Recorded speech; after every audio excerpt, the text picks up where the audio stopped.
Are you struggling to get a distinction in life sciences? Well, don't worry, I've got something that won't make you sweat.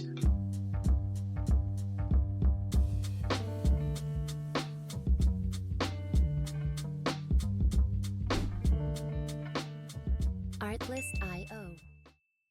Most students tend to study for 3 hours or more and still not get the results they want simply because of one thing, which is they do not know what is the right thing to study.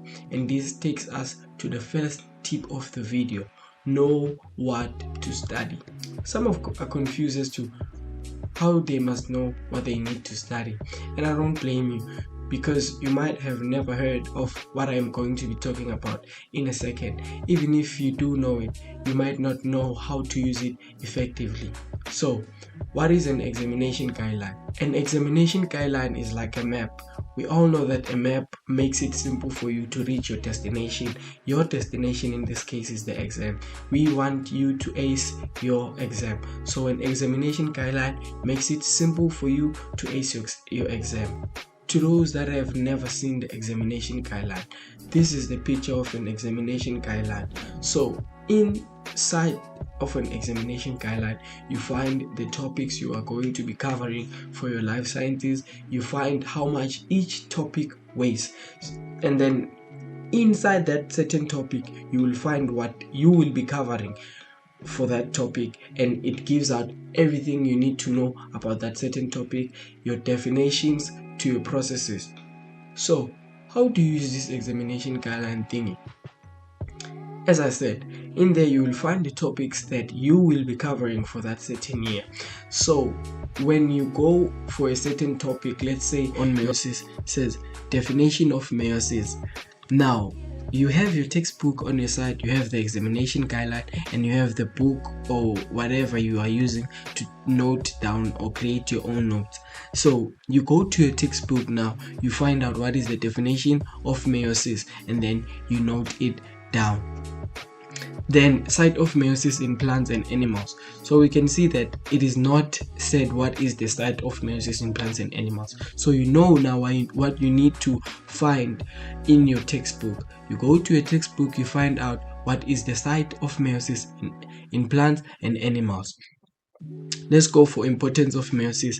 Here it has given you all the points you need to know. These are the points that you will find in your in your exam or in your memo.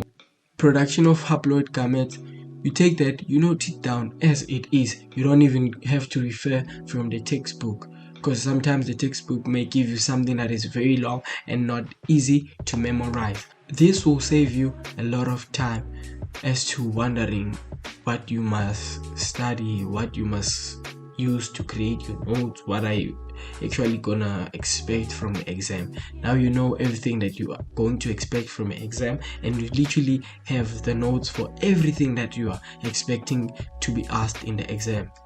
The second tip is previous question papers. You can also use your previous question papers to write your notes, create your notes. So what do I mean by that? You know that there is an app for life sciences. Inside that app, you will find the previous question papers for maybe June's, for your November exams or your March exams. You may also find in there the topics for your life sciences. So inside those topics, you find that there are practice questions that are related to only the specific topic you want to do.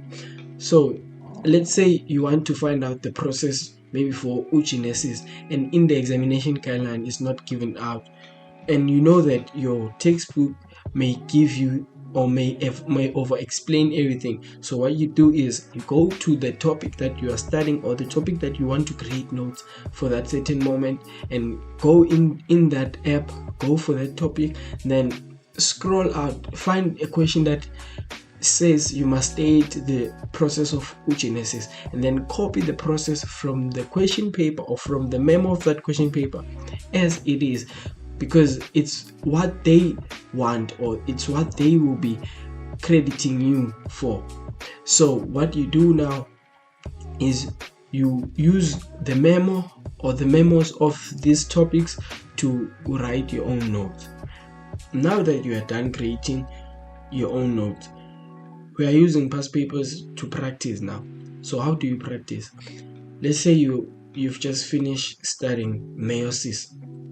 You don't go to a question paper, maybe for a June question paper, and answer literally everything in the June question paper, but you go for the topic that you just finished. If it's meiosis, you go for meiosis and practice as much as you can. Practice as many questions as you can that are related to meiosis, so that you may know almost every question that is going to be asked based on meiosis.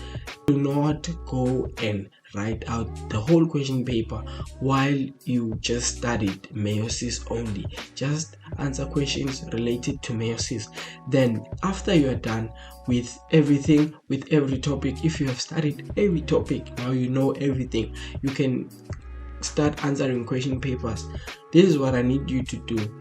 If you are going to write maybe your June exam, now find only one June exam paper that you will use, only one that you have never done before, that you will use to practice your final paper, that you will use to practice for your June exam, and practice that one.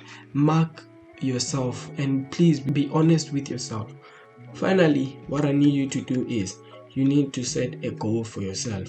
You know that for your life sciences, maybe you've been getting like 30%, you've been getting 60%, 80%, but I need you to set a goal that you wish to achieve for the upcoming exams. If you are at 30% now, know that you must not set a goal that is almost highly impossible to achieve, especially in this short span of time. You need to set goals that are achievable, like now, because if you are at 30% and you are aiming for 90%, yes, it is possible, but just grow slowly. With time you will reach the 90%. So let's say if you are at 30%, just aim for maybe 60%, aim for maybe 70%, and then make sure that you give in everything that you have to achieve the goal that you wish to achieve. And to those who are wondering as to which app I was talking about, this is the app. You can find it on Play Store, App Store, and Huawei App Gallery.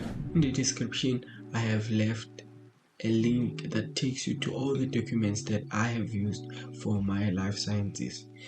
With that being said, this is the end of the video.